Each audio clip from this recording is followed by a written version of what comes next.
Hello everyone, कैसे हैं आप सभी। उम्मीद है सब बढ़िया होंगे और मजे कर रहे होंगे। आज हम लोग आपके साथ लाए हैं फिर से एक नया वीडियो लेक्चर सीरीज जिसका नाम है retirement of partner. Retirement of partner class 12th के एग्जाम के लिए बहुत ही इंपॉर्टेंट टॉपिक है। एडमिशन तो आप लोगों ने पढ़ लिया होगा, बट अब आते हैं हमारी रिटायरमेंट की। एक बात ध्यान रखना कि मैं अपने लेक्चर्स में आपको रिटायरमेंट और डेथ दो अलग अलग चैप्टर्स नहीं पढ़ाऊंगा। मैं आपको एक ही चैप्टर के अंदर पढ़ाऊंगा रिटायरमेंट और डेथ के बारे में। अब सर आप सोच रहे हो कि यार ये क्या कंफ्यूजन है। देखो बेटा, पहले क्या होता था कि पहले रिटायरमेंट और डेथ को एक ही चैप्टर में पढ़ाया जाता था, बट अब क्या करा है कि रिटायरमेंट और डेथ को अलग अलग चैप्टर्स में डिवाइड कर दिया है। मैं ऐसा नहीं करूंगा। मैं आपको सबसे पहले रिटायरमेंट के कॉन्सेप्ट बताऊंगा, उसके ट्रीटमेंट समझाऊंगा, उसके बाद फिर मैं आपको समझाऊंगा कि डेथ ऑफ द पार्टनर के क्या ट्रीटमेंट होते हैं। देखो दोनों में छोटा सा फर्क क्या होता है।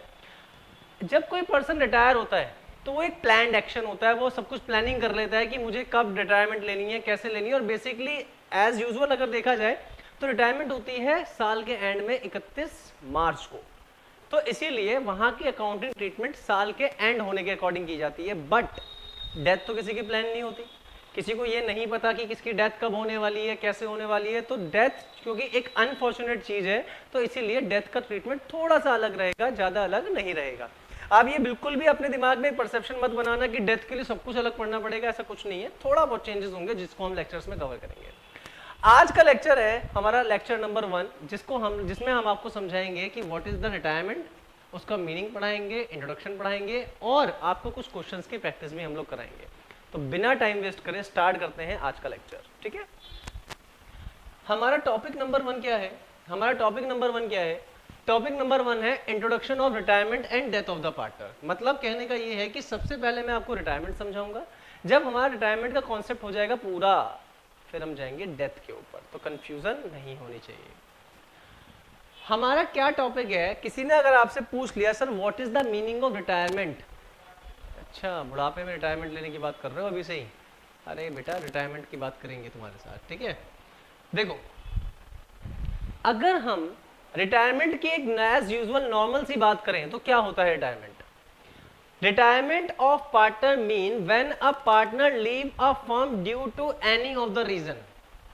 रिटायरमेंट ऑफ पार्टनर मीन, जब रिटायरमेंट का मतलब होता है जब कोई भी पार्टनर अपनी मर्जी से किसी भी कारण बिजनेस को, फर्म को छोड़ना चाहता है, टाटा बाय बाय करना चाहता है, तो उसी को हम लोग क्या कहते हैं, रिटायरमेंट ऑफ अ पार्टनर। बेटा मैंने यहाँ पर कुछ भी रीजन क्यों बोला, आप एक बात समझना ध्यान से। मैं यहाँ पे कोई थ्योरी पढ़ाने नहीं आया हूँ यार। आजकल हम लोग बहुत, मतलब हमारे जो बच्चे हैं बहुत टैलेंटेड हो चुके हैं, थ्योरी आप लोग पढ़ लेते हो। तो मैं यहाँ पर आपको समझाया आया हूँ कुछ बेसिक बातें, प्लस मेरा जो मोटिव है वो है यहाँ पर प्रैक्टिकल प्रॉब्लम्स को सॉल्व कराना। थ्योरी आप पढ़ लोगे, थ्योरी की नकलें बना लोगे, फर्रे बना लोगे, है ना। फर्रे तो तुम बनाने पक्का जानते होगे। ठीक है, हाँ हाँ, कुछ लड़कियों को लग रहा होगा कि अरे सर मैं तो नहीं बनाती फर्रे, मैं तो पढ़ती हूँ सर। ठीक है, तो कोई बात नहीं, मेरा यहाँ पर मोटिव आप लोगों को थ्योरी पढ़ाना नहीं है, थोड़ा बहुत बेसिक्स पढ़ाऊंगा, उसके बाद हम सीधा आपको यहाँ पे प्रैक्टिकल्स पे लेके जाएंगे। ठीक है, मैंने क्या पढ़ाया अभी अभी आपको कि बेटा retirement of partner mean when a firm leaves a firm due to any of the reason. ठीक है, जब बिजनेस का पार्टनर, जब जो पार्टनर है वो किसी भी कारण से बिजनेस को छोड़ देता है, तो उसी को क्या बोलते हैं, हम रिटायरमेंट ऑफ पार्टनर कहते हैं। सर उसके रीजन क्या हो सकते हैं। बेटा उसके reason as per the accounting, as per the partnership act कई सारे रीजंस होते हैं। आप अपने टीएस अग्रवाल बुक को देखना, अगर मैं उसको पढ़ाने बैठूंगा तो थोड़ा सा क्लास का फ्लो कहीं और चला जाएगा, उसको आप वहां से पढ़ लेना। फिर भी अगर आपको लगता है कि सर थ्योरी पढ़ा दो, थोड़ा थ्योरी इंपॉर्टेंट है, तो उसके लिए मैं एक लेक्चर और बना दूंगा। ठीक है, तो आपको सिर्फ मेरे साथ अभी इतनी बात समझनी है कि रिटायरमेंट ऑफ पार्टनर का मतलब ये होता है कि जब कोई भी पार्टनर अपनी मर्जी से किसी भी कारण बिजनेस को छोड़ना चाहता है, अपने घर जाना चाहता है, साथ में काम नहीं करना चाहता, तो उसको क्या बोलते हैं, रिटायरमेंट ऑफ पार्टनर बोलते हैं। Retirement of partner is one of the mode of reconstitution. मैंने आपको कई लेक्चर्स में कई बार एक बात बोली है कि आपको एक बात समझनी पड़ेगी जिसको बोलते हैं reconstitution of the firm. Reconstitution of the firm. Sir ये रिकॉन्स्टिट्यूशन कब कब होता है। नंबर 1, अगर पार्टनर्स के बीच में चेंजिंग रेशो हो रहा है, change in profit sharing ratio हो रहा है, तो क्या क्या कहलाता है, ये रिकॉन्स्टिट्यूशन ऑफ द फर्म ही कहलाता है।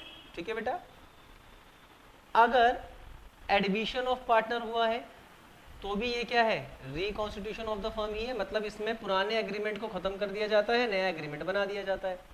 नंबर थर्ड, चाहे रिटायरमेंट हो रही है या डेथ हो रही है, इन दोनों ही कंडीशन को भी क्या कहा जाता है, पार्टनर। ठीक है, स्पेलिंग पे मत जाना यार, सिर्फ समझाने के लिए लिखा हुआ है। ठीक है, इन दोनों ही कंडीशन में भी क्या होता है, पुराने एग्रीमेंट को खत्म कर दिया जाता है, नए एग्रीमेंट को बना दिया जाता है। तो ध्यान रखना कि रिटायरमेंट ऑफ पार्टनर भी एक मोड है किसका, रिकॉन्स्टिट्यूशन ऑफ द फर्म का, क्योंकि इसके अंदर भी क्या होता है, जो हमारे ओल्ड पार्टनरशिप होती है, जो हमारा एग्रीमेंट होता है, उसको फाड़ के फेंक दिया जाता है और उसकी जगह नया एग्रीमेंट बना दिया जाता है। यहां तक बात समझ आ रही है? यहां तक तो बात सारी समझ आ रही है ना? यहां तक कोई प्रॉब्लम क्या नहीं है? आगे बढ़े तो फटाफट से क्या करना है, स्क्रीनशॉट लेना है और आगे बढ़ना है। ठीक है, स्क्रीनशॉट ले लो, स्क्रीनशॉट ले लो।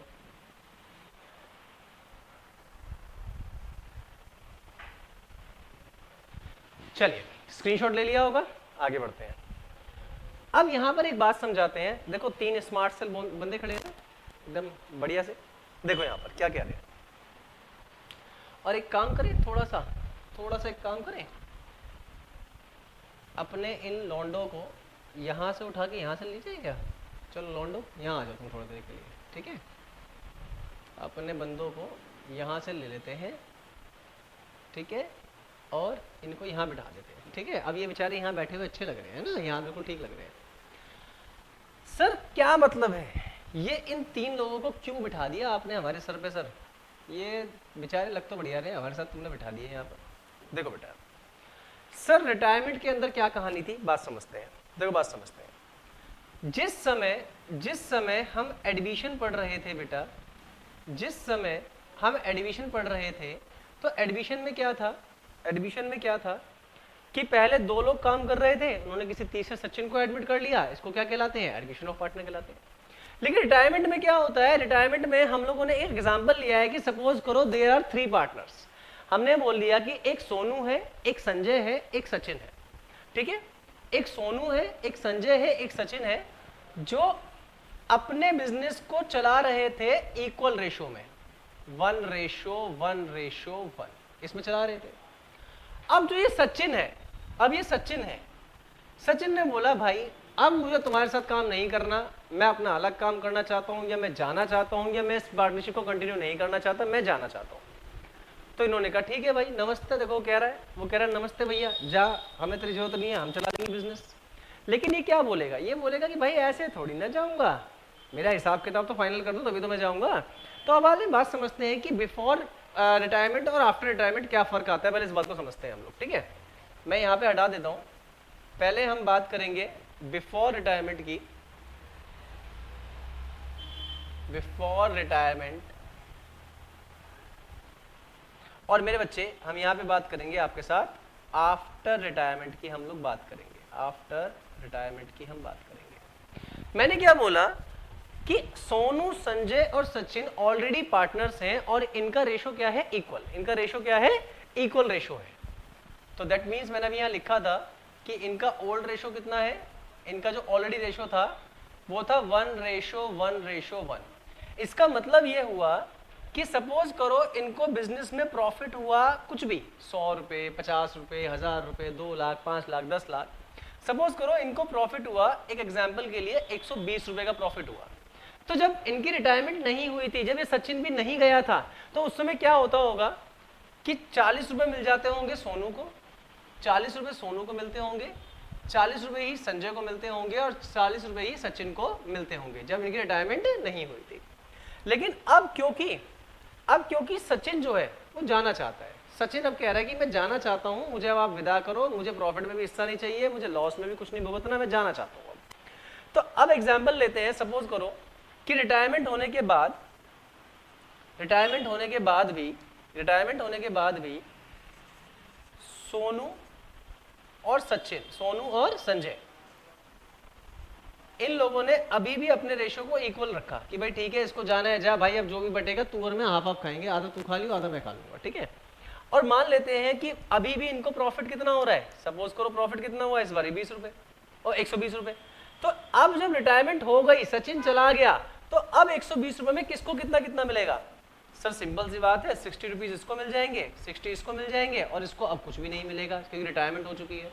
तो आपने मेरे साथ एक चीज ऑब्जर्व करी कि जैसे ही सचिन रिटायर हुआ, जैसे ही सचिन फर्म से चला गया, तो इन लोगों का प्रॉफिट पहले के मुकाबले बढ़ गया। इन लोगों का प्रॉफिट पहले के मुकाबले क्या हो गया, गेन हो गया, इंक्रीज हो गया।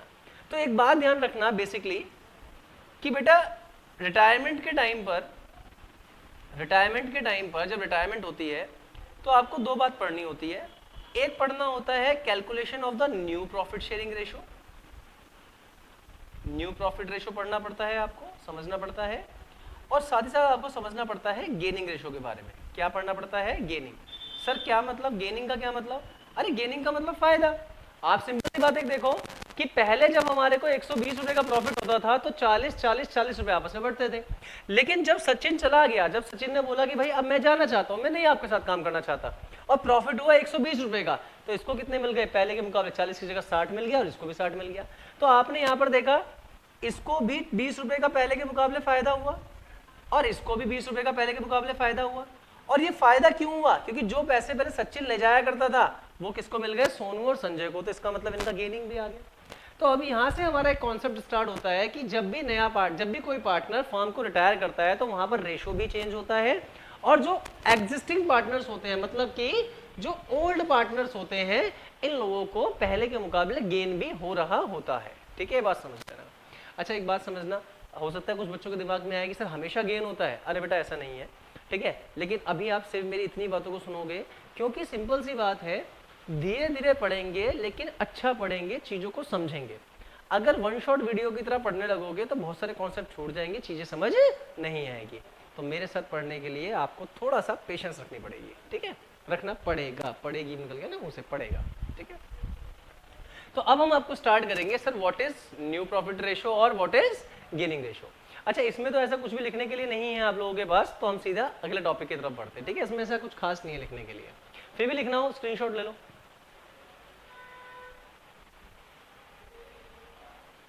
चलिए आगे बढ़ते हैं। अब बच्चों हमारे पास दो टॉपिक्स हैं, यहां पर पढ़ना है हमारे को new profit sharing ratio and gaining ratio. ठीक है sir, new profit sharing ratio क्या होता है और गेनिंग रेशो क्या होता है? सर मुझे तो फॉर्मूला याद है, देखो सर ओल्ड प्लस एक्वायर होता है। अरे बेटा मुझे पता है, सब पता है, लेकिन सुन लो, ध्यान से सुन लो। Sir what is the meaning of new profit sharing ratio? अरे सिंपल सी बात है, जब सचिन चला गया, सचिन के जाने के बाद ये लोग प्रॉफिट या लॉस को जिस भी शेयर में बांटना चाहेंगे, जिस भी रेशो में लेना चाहेंगे, वही उनका न्यू प्रॉफिट शेयरिंग रेशो कहलाएगा। तो यही बात तो लिखी हुई है कि the ratio in which the remaining partner, remaining का मतलब जो लोग बिजनेस को कंटिन्यू रखेंगे, the ratio in which the remaining partner decide to share the future profits और loss is known as new ratio. एक ऐसा रेशो जिसमें कंटिन्यूइंग पार्टनर बिजनेस के होने वाले प्रॉफिट या लॉस को कंटिन्यू रखेंगे, उस मतलब जिस रेशो में भी उसको डिवाइड करेंगे या आपस में डिस्ट्रीब्यूट करेंगे, वही क्या कहलाएगा, उनका न्यू रेशो कहलाएगा। बेटा रिटायरमेंट के टाइम पर ये ध्यान रखना, रिटायरमेंट के टाइम पर ये बात ध्यान रखना, छोटी सी बात ध्यान रखना कि न्यू रेशो निकालने का फॉर्मूला क्या रखना है आपको, old plus acquire. Old plus acquire, old का मतलब कितना रेशो ऑलरेडी मेरा था और कितना मैं पहले के मुकाबले गेन कर रहा हूं, एक्वायर कर रहा हूं। ठीक है, अब सर अगला क्या है, गेनिंग रेशो। अगला क्या है, गेनिंग रेशो। गेनिंग रेशो का मतलब होता है the ratio in which the remaining partner acquire. Acquire का मतलब होता है लेना, मिलना, प्राप्त करना, गेट। ठीक है, गेट भी लिख सकते हो। The ratio in which the remaining partner acquire the retiring partner share. The ratio which the remaining partner take the share of retiring partner. जब existing partner इस retiring वाले partner का, जब existing partner इस रिटायरिंग वाले partner का share अपने पास रख लेंगे, इसको अपने हिस्से में बांट लेंगे कि किसको कितना कितना मिलेगा, उसी को क्या बोलते हैं हम लोग, गेनिंग रेशो बोलते हैं। तो बेटा अगर एग्जाम में आपके सामने आएगा कि sir what is new profit sharing ratio या व्हाट इज गेनिंग रेशो, तो आपको यही लिख के आना है, फटाफट से टेक अ स्क्रीनशॉट एंड आगे बढ़ते हैं। ठीक है, चलिए फटाफट से स्टार्ट करते हैं। आप देखो ये तो हो गया थोड़ा सा मेरा थ्योरी पार्ट। मैंने थ्योरी में आपको कुछ ज़्यादा खास नहीं पढ़ाया, बट जो रेलिवेंट था, जो इंपॉर्टेंट था, मैंने पढ़ाया। मैंने आपको क्लास स्टार्ट होते ही आपको बताया था कि मेरा जो सारा मोटिव रहेगा इस चैप्टर में वो रहेगा हमारा प्रैक्टिकल प्रॉब्लम्स में, कि कैसे हमारा नया रेशो निकलेगा, कैसे हमारे को गेनिंग रेशो सॉल्व करने हैं, कैसे रिवैल्यूएशन बनाना है, कैसे बैलेंस शीट बनानी है, कैसे पार्टनर्स बनाना है। तो हम लोग का सारा फोकस वहाँ पर रहेगा, ठीक है। तो आप बेफिक्र रहिए, चैप्टर में हर एक पॉइंट को बड़ा डीपली समझाऊंगा, बट ज़रूरी क्या है, क्या ज़रूरी है, वीडियो को कंटिन्यूटी देखना। क्योंकि अगर आपको हमारी वीडियो पसंद आ रही है, आपको लाइक है तो प्लीज़, अगर आपको समझ आ रहा है तो प्लीज़ लाइक करें, शेयर करें, सब्सक्राइब करें, ठीक है। आगे बढ़ते हैं। अब हम आपको यहाँ पर निकालना सिखाएंगे calculation of the new ratio and the gaining ratio, कि नया रेशो निकालना पड़ा या गेनिंग रेशो निकालना पड़ा तो हम कैसे निकालेंगे। मैंने इन चीज़ों को कुछ केसेस में डिवाइड किया है, जैसे आपकी बुक्स में दिया हुआ है टीएस गरेवाल में, उसी के अकॉर्डिंग हम चलेंगे। देखिए बेटा, देखिए केस नंबर 1 क्या कहता है, व्हेन वन पार्टनर रिटायर्स, ये रिटायर्स लिखा है यहाँ पे, थोड़ा गलती होगी, रिटायर्स है ये, ठीक है। When one partner retire and the new profit sharing ratio among the remaining partner is not given. पहला केस क्या है कि कौन रिटायर हो रहा है ये तो दिया हुआ है, बट रिटायर होने के बाद जो रिमेनिंग पार्टनर्स होंगे, जो बिजनेस को चलाएंगे, उनका नया रेशो क्या होगा वो गिवन नहीं होगा। अब ऐसे क्वेश्चन को करना कैसे है, देखो बात समझेंगे, ठीक है, बात समझेंगे।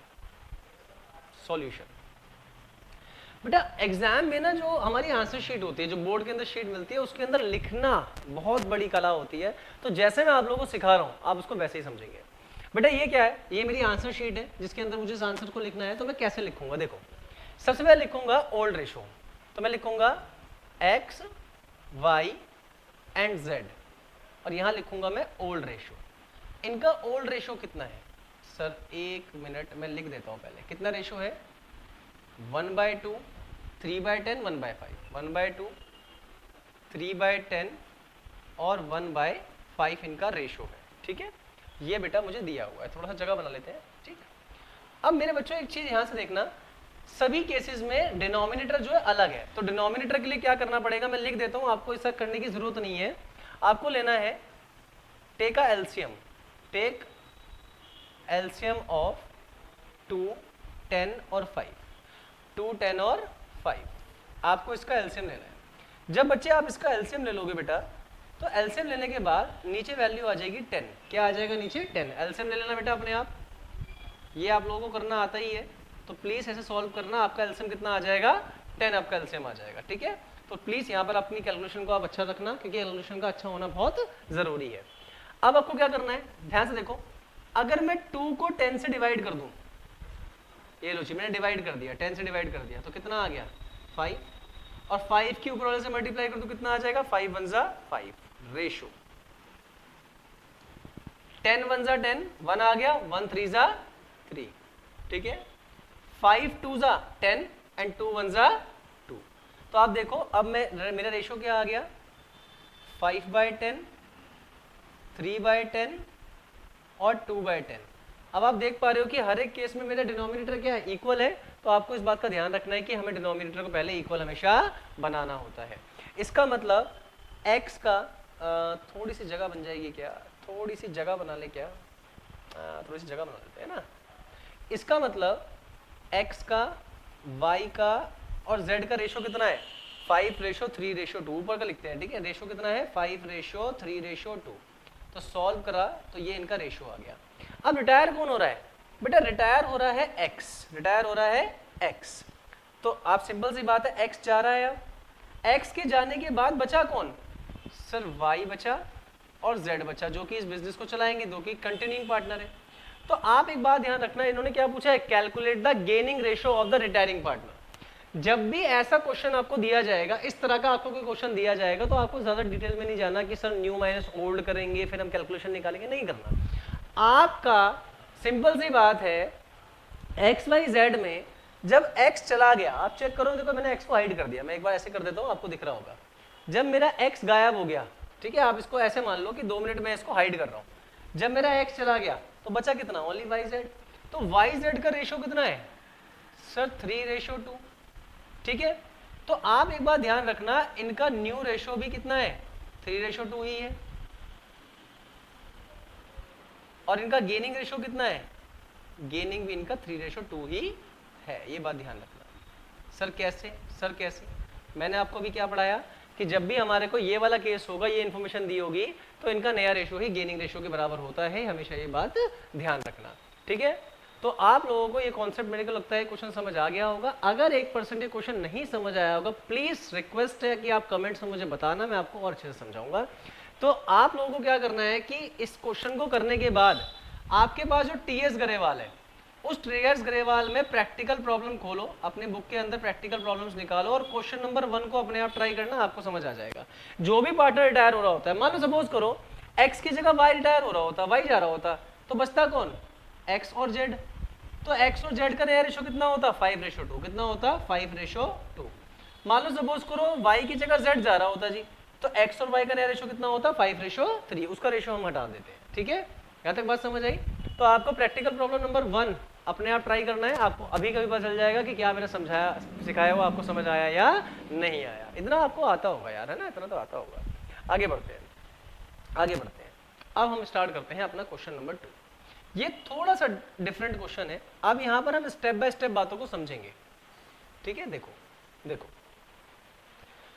केस नंबर 2 क्या है कि if the gain of continuing partner are separately given, कि जो कंटिन्यूइंग पार्टनर है उनको जितना गेन हो रहा है वो सेपरेटली गिवन है। क्या मतलब है? अब देखो मैं इस क्वेश्चन को ना थोड़ा सा डिवाइड कर देता हूँ हिस्सों में, आपको एग्जाम में कैसे करना है, ठीक है। आपको एग्जाम में किस तरह से इस क्वेश्चन को करना है, थोड़ा सा मैं यहाँ पर आपको शो कर देता हूँ। अब ध्यान से देखेंगे बेटा, ध्यान से।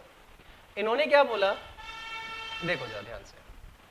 इन्होंने कहा A B C are partner sharing profit and loss in the ratio 4:3:2। इन्होंने कहा एक एक्स है, एक वाई है, एक जेड है, जिनका रेशो है 4:3:2। सबसे पहले क्या करा, मैंने लिख दिया ओ एक्स वाई जेड नहीं ए बी सी है, सॉरी मेरे मुंह से एक्स वाई जेड निकल रहा था। तो उन्होंने कहा एक ए है, एक बी है और एक सी है। इनका ओल्ड रेशो कितना है? ओल्ड रेशो कितना है इसको देखते हैं हम। तो आपने एग्जाम में ऐसे लिख लेना बेटा, ऐसे लिख देना, कोई दिक्कत वाली बात नहीं है, ठीक है। कितना दिया है? 4:3:2। बेटा एक मिनट रुकना जरा, होल्ड करना, ठीक है, कहीं जाना नहीं, अभी यहाँ से कंटिन्यू करते हैं। अच्छा वो एक्चुअली बेटा क्या हुआ कि सर आए थे, मुझे ऐसा लगा कि उन्होंने मुझसे कुछ कहना है, ठीक है। हाँ देखो बेटा, मैंने क्या बोला कि ए बी सी पार्टनर्स है जिनका रेशो कितना है? Old ratio 4:3:2। अब सबसे पहले चेक करो रिटायर कौन हो रहा है। तो यहाँ पे लिखा हुआ है कि बी रिटायर्स। यहाँ पे क्या लिखा हुआ है कि बी रिटायर हो रहा है। तो लो जी बी रिटायर हो रहा है, बी रिटायर्स, बी रिटायर हो रहा है। बेटा बी कहाँ है? सर ये रहा बी, ये रहा बी। और बी का रेशो कितना है? सर बी का रेशो है 3/9। इतनी बात समझ आ रही है? अब जब बी रिटायर हुआ तो बी का शेयर कौन रखेगा? सिंपल सी बात है, मैं एक बार रफ में यहां लिख देता हूं, रफ में एक रफ इमेज बना देता हूं कि बी का शेयर कितना है? सर 3/9। क्या बी का शेयर सिर्फ ए को दे दे तो सही है क्या? मतलब ए को दे दिया, बात खत्म। सी क्या बोलेगा? हम गधे हैं, हम यहाँ गधे हैं, हम तो गधे नहीं है। तो यहां पर ये बोला गया कि 3/9 का, देखो surrendered 1/9 of share of profit to A. तो बी ने ये कहा कि भाई बात सुन, मेरे 3/9 का, मेरे 3/9 का मतलब मल्टीप्लाई, 3/9 का 1/9 भाई तू रख ले अपने पास, दैट इज 3/81, 3/81। और जो बचेगा, जो रिमेनिंग बचेगा, वो तो किसको दे दियो भाई? वो तो सी को दे दियो। ये रफ इमेज है, आई होप इतनी बात समझ आई होगी। क्या कहा गया? ये कहा गया कि बी शेयर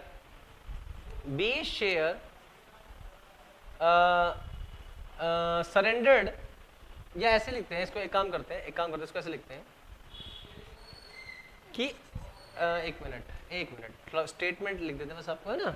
हम लिखेंगे ए एक्वायर मतलब कि रिसीव कर रहा है, A acquire 1/9 of B share, B के शेयर। ए जो है वो बी के शेयर का 1/9 एक्वायर कर रहा है। तो मुझे ये देखना पड़ेगा कि उसको फायदा कितना हो रहा है। तो हमें देखना पड़ेगा A is acquired share, is acquired share, बेटा एक्वायर्ड शेयर। तो बी का शेयर कितना है? 3/9। और 3/9 का कितना ये रख रहा है? सर 3/9 का ओनली 1/9 हिस्सा ये रखेगा। दैट मीन्स अगर सॉल्व करूं 3 वन जा 3 और 9 9 जा 81। बात समझ आ गई क्या? बात समझ आ गई क्या? इसका मतलब 3/9 का 3/81 हिस्सा किसने रख लिया? ए ने। बेटा इस बात को ऐसे समझो एक बार कि बी के पास कितने थे? 10 रुपए। बी के पास कितने थे? 10 रुपए। ए ने बोला कि देख भाई इसका 10 रुपए का हाफ, 10 रुपए का हाफ मैं रख लूंगा, 10 रुपए का हाफ मैं रख लूंगा, और जो रिमेनिंग बचेगा, जो रिमेनिंग बचेगा वो हम किसको दे देंगे? सी को। तो ये वही कहानी है और इससे कंफ्यूज होने की जरूरत नहीं है, थोड़ा कैलकुलेशन है और कुछ नहीं है बेटा, ठीक है? थोड़ा सा कैलकुलेशन है, ठीक? तो बेटा ए ने कितना एक्वायर कर लिया? ए ने एक्वायर कर लिया 3/81। अगर मुझे ए का सिर्फ ए का न्यू रेशो निकालना है, एज न्यू रेशो निकालना है, न्यू रेशो, तो आज ही मैंने आपको पढ़ाया था, अभी पढ़ाया था मैंने आपको एग्जाम में ऐसे लिखना है कि न्यू रेशो निकालने का फॉर्मूला क्या होता है बेटा? सर न्यू रेशो निकालने का फॉर्मूला आज ही आपने मुझे पढ़ाया था, वो होता है old ratio plus acquired gain share या एक्वायर्ड शेयर, ठीक है ना? एक्वायर्ड भी लिख सकते हो, ऐसी कोई दिक्कत वाली बात नहीं है। तो इसको थोड़ा सा हाईलाइट कर दे क्या? ठीक है, थोड़ा सा इसको हाईलाइट कर दे आप लोगों की नॉलेज के लिए, ठीक है? इसको हम थोड़ा सा हाईलाइट कर दिया। तो अगर ए का न्यू रेशो निकालना है तो ए का ओल्ड रेशो कितना है? सर आप चेक कर लो, 4/9। ए का ओल्ड रेशो है 4/9 और ए ने एक्वायर कितना कर लिया? सर 3/81। कितना एक्वायर कर लिया? 3/81 एक्वायर कर लिया। तो अगर मैं इसको सॉल्व करूं तो 9 और 81 का एलसीएम कितना होगा? 81 एलसीएम होगा। 9 और 81 का एलसीएम कितना होगा? 81। मेरे बच्चे 9 9 जा 81, तो कितना आ गया? 9 एंड 9 4 जा 36 प्लस 81 1 जा 81, 1 आ गया, 1 3 जा 3, तो कितना आ गया ये? 39/81। तो आई होप आप लोगों को ए का रेशो समझ आया होगा। अगर आपको ये नहीं समझ आया तो एक बार बी का रेशो निकाल, नहीं बी का नहीं, सॉरी कौन बचा है? सी का रेशो निकाल के देखते हैं। सी का भी ऐसे ही करना है, ठीक है? चलिए तो थोड़ी जगह बना ले क्या? थोड़ी जगह बना ले, या एक काम करते हैं पहले इतना लिख लेते हैं, नहीं लिखे, चलो आगे देखते हैं। देखो थोड़ा सा इसको भी साइड करते हैं 2 मिनट के लिए, ठीक है? अब आप एक चीज देखो, जैसे ए को फायदा हुआ ऐसे सी को भी फायदा हुआ। यहाँ पे क्या लिखा हुआ है कि बी के शेयर का 1/9 दे दिया जाएगा ए को, और जो बचा वो किसको दे देंगे? हम सी को। तो हम यहाँ निकालेंगे remaining share, remaining share given to C. बेटा सिंपल सी बात है, बी का शेयर कितना था? 3/9। बी का शेयर कितना था बेटा? 3/9 शेयर था। 3/9 में से कितना ले गया ये? 3/81 ये लेके चला गया ए। अगर एलसीएम लेंगे बेटा, एलसीएम लेंगे, देखो मैं यहाँ पे निकालना सिखा देता हूँ। 1%, अगर हम इसको सॉल्व करते हैं बेटा, अगर हम इसको सॉल्व करते हैं, ठीक है? 1 मिनट जरा, ठीक है? हम इसको सॉल्व करते हैं। यहाँ पे देखो एलसीएम लिया, कितना आ गया? 81, 9 9 जा 81 और 9 3 जा 27 माइनस 81 1 जा 81, 1 आ गया, 1 3 जा 3, तो सॉल्व करके कितना आ गया? 24/81। यस या नो? तो जब मैं इसको सॉल्व करूंगा तो कितना आ जाएगा? 24/81 आ जाएगा। आई होप इतनी बात समझ आ रही होगी। तो ए ने कितना गेन किया था? ए ने गेन किया था 3/81 का, और सी ने कितना गेन किया है? 24/81 का। अगर मुझे सी का नया रेशो निकालना है, न्यू रेशो निकालना है, तो बताओ न्यू रेशो का फॉर्मूला क्या होता है? सर न्यू रेशो का फॉर्मूला होता है ओल्ड प्लस एक्वायर। सी का ओल्ड रेशो कितना है सर? 2/9। चेक कर लो, चेक कर लो, सी का ओल्ड रेशो कितना है बेटा? 2/9। और 2/9 में सी ने गेन कितना किया है? 24/81 का उसने गेन किया है। अगर मैं एलसीएम ले लूं तो एलसीएम कितना आ गया बेटा? 81। 9 9 जा 81, 9 आ गया, और 9 2 जा 18, 81 1 जा 81, 1 की मल्टीप्लाई 24 से करेंगे कितना आएगा? 24। जब मैं दोनों को सॉल्व करूंगा तो ये कितना हो जाएगा? 42/81। तो आप सिंपल सी बात है, जो इसने हमसे पूछा sir calculate the new ratio, तो इसका मतलब ए का और सी का जो न्यू रेशो है, न्यू रेशो बेटा वो है आई एम सॉरी कहाँ है ए का? सर ए का तो ये रहा, और बी सी का कहाँ है? ये रहा। तो रेशो ध्यान रखना बेटा, ऊपर की वैल्यू लेते हैं बस, ठीक है। तो रेशो आ गया 13, थोड़ा सा गलत लिख दिया, ठीक है। रेशो आ गया 13:42। अब आप बोलोगे सर आपका आंसर 13/14 आ रहा है। अरे बेटा चेक कर लो, ये दोनों टेबल से कट रहा है ना, ये दोनों एक ही टेबल से कट रहे हैं ना। अगर मैं इन दोनों को ही 3 से डिवाइड कर दूं, 3 से डिवाइड कर दूं, इसको 3 से डिवाइड करूंगा 13 आ जाएगा, और इसको 3 से डिवाइड करूंगा तो 14 आ जाएगा। तो नया रेशो कितना आ गया? 13:14। अब लास्ट सवाल, sir gaining ratio, sir gaining ratio. बेटा गेनिंग रेशो ध्यान रखो, देखो ये रहा, देखो ये रहा। अब थोड़ी जगह ही नहीं बची हमारे पास लिखने की, तो थोड़ा सा कहाँ लिख दें हम, थोड़ा सा यहाँ लिख दें क्या? यहाँ लिख दें हम। देखो ये रहा बेटा, यहाँ दिख रहा है आप लोगों को? दिख रहा है? देखो अगर मुझे गेनिंग निकालना है, गेनिंग रेशो, देखो गेन किसको हो रहा है? ए और सी को गेन हो रहा है। तो बेटा एक बात ध्यान रखेंगे, इसको गेन हुआ 3/81 का, और इसको गेन हुआ हमारा 24/81 का। मैंने क्या बोला? डिनोमिनेटर को नहीं लेते हैं, तो रेशो कितना आ रहा है? 3:24। ठीक है, ये ट्रिक थी निकालने की 3:24। नहीं तो आप ओल्ड माइनस न्यू भी कर सकते थे, न्यू माइनस ओल्ड, कि इनका न्यू रेशो कितना आ गया है, इनका ओल्ड रेशो कितना है, आपका क्वेश्चन सॉल्व हो जाता है। आई होप आप लोगों को आज यहाँ तक समझ आया होगा। मैं अभी आपको जानबूझ के आज से 2 ही क्वेश्चन करा रहा हूँ। आप लोग क्या करेंगे, अगर आपको मेरा ये क्वेश्चन समझ आ गया है बहुत अच्छे से, तो आप लोग क्या करेंगे, मैं बता देता हूँ। एक तो क्वेश्चन मैंने आज आपको दिया है टीएस ग्रेवाल का प्रैक्टिकल प्रॉब्लम नंबर 1, और टीएस ग्रेवाल का ही क्वेश्चन नंबर 6 का बी पार्ट, 6 का बी पार्ट आपको करना है। वो ऐसा ही क्वेश्चन है, इस टाइप का ये क्वेश्चन है जो कि आप अपने आप सेल्फ ट्राई करेंगे। उसमें भी आपको ए बी सी दिया है, जिसमें रेशो है 4:3:2। मैं नेक्स्ट क्लास में आपको बुक अगर होती तो मैं दिखा देता, अभी यहाँ पे अवेलेबल नहीं है मेरे पास अभी, ठीक है। तो मैं उम्मीद करता हूँ कि आप लोगों को यहाँ तक तो मेरा सारा लेक्चर आज समझ आया होगा। पार्ट 2 के अंदर हमारे पास अभी और भी क्वेश्चंस हैं, अभी हमारे पास और भी क्वेश्चंस हैं। तो आपको क्या करना है, पार्ट 2 का इंतजार करना है, जो कि आने वाला है आज या कल के अंदर दोबारा आने वाला है। बट इसके लिए सबसे पहले आपको मेरा ये लेक्चर देखना पड़ेगा। फिलहाल आज के लिए इतना ही, bye bye, tata, see you, ठीक है। नेक्स्ट क्लास में मिलते हैं आपसे।